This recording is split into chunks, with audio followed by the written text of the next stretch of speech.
Welcome to another episode on PhDCompletion.com.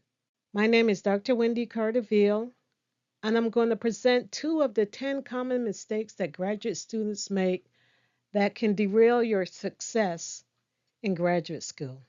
Mistake number one. It doesn't mean that this is the most important mistake. This is just one out of 10. Failing to present your research, waiting until it's fully finished before you will actually present it to anyone else, including your advisor, or even presenting it at a workshop or brown bag on campus or even at a conference. Presenting your work before it's fully baked allows you to get free feedback from your advisor, feedback from experts in the field, feedback from your lab mates, feedback from others on the campus. Rather than waiting until it's done, waiting till your advisor gives you feedback, waiting. Feedback gets you closer to a PhD. Holding on to the document doesn't. It's important to practice presenting in front of other people. If you struggle, you might consider joining Toastmasters, where you learn public speaking, learning the art of public speaking in front of others, and then putting it into practice by presenting your research. Take advantage of them. There are usually brown bags on campus where they're always looking for speakers, and you might as well volunteer to be one of the speakers where you can get feedback on your research, where there are people outside your discipline, sometimes inside your discipline, who can think about your research, about how to make it better. Those are opportunities to become a better public speaker. It's important to present your research in graduate school. Why? What does it matter? Why should you worry about presenting your research or even publishing your research? It's because graduate school, you're moving from being a consumer of information to a producer of information. My friends who are professors, they say that generally students wait for them to ask them to publish with them, and really what they're waiting for is waiting for the students to take the initiative to say they want to publish with the professor. Let's face it, as I said before, you are trying to build your reputation in graduate school.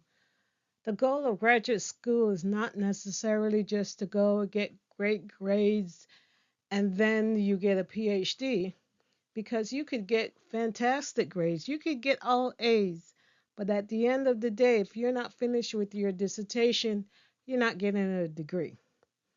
And the dissertation is a research. The PhD is a research degree. Take the initiative and keep in mind that you don't have to wait for your research to be perfect before you share it with someone else. And someone else can be your advisor. Someone else can be an editor of a journal. Someone else can be a professional audience presenting your research at a conference. Sometimes you can present your research on campus. All of these people provide feedback on your research to make the research better.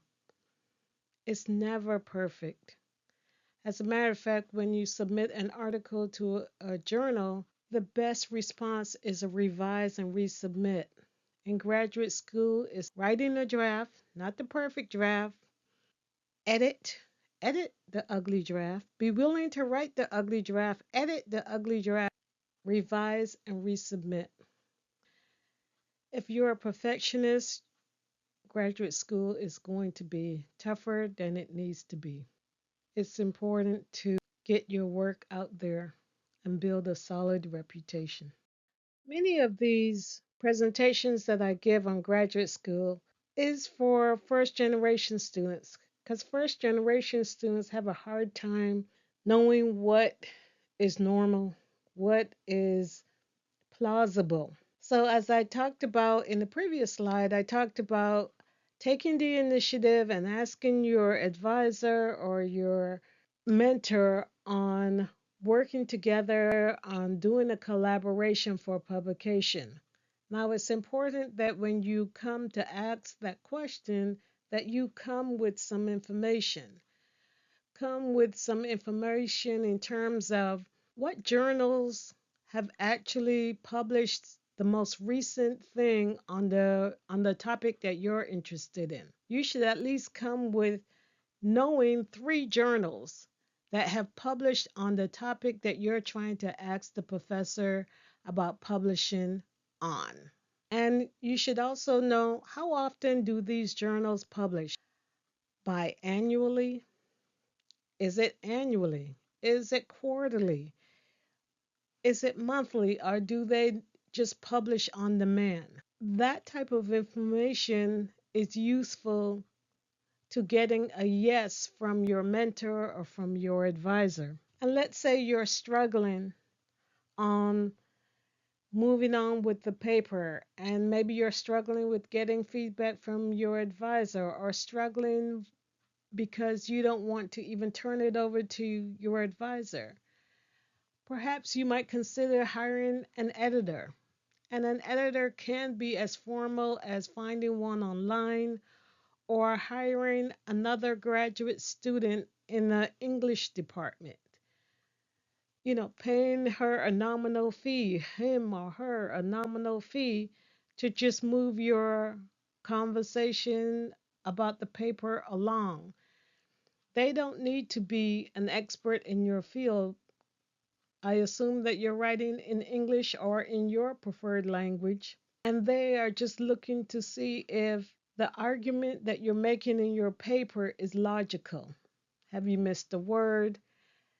Do these ideas connect to each other? There are plenty of opportunities to present your work. As I said earlier, you can present at a professional conference.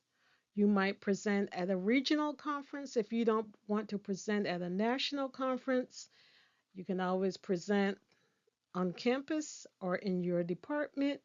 But by all means, keep writing and don't wait until the experiments are done, because I'm always saying that writing is part of science. The more you write, the better you get at it.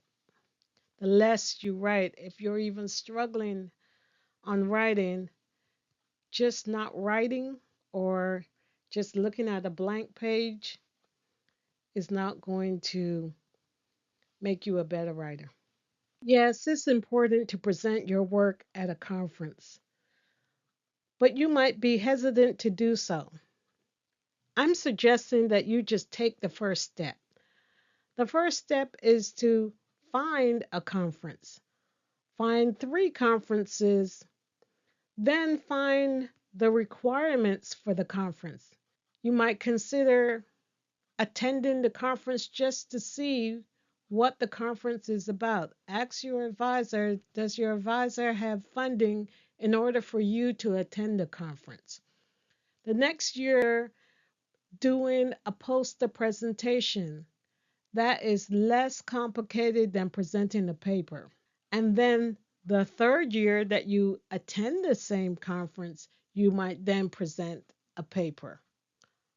It's important to present your work, but by all means, don't not attend a conference.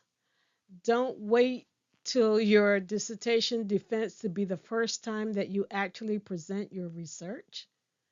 It's important that you get practice in public speaking, practice in talking about your research, practice in hearing your own voice out loud. By all means, take the first step. Take the initiative in terms of asking your mentor or your advisor on collaborating to present at a conference.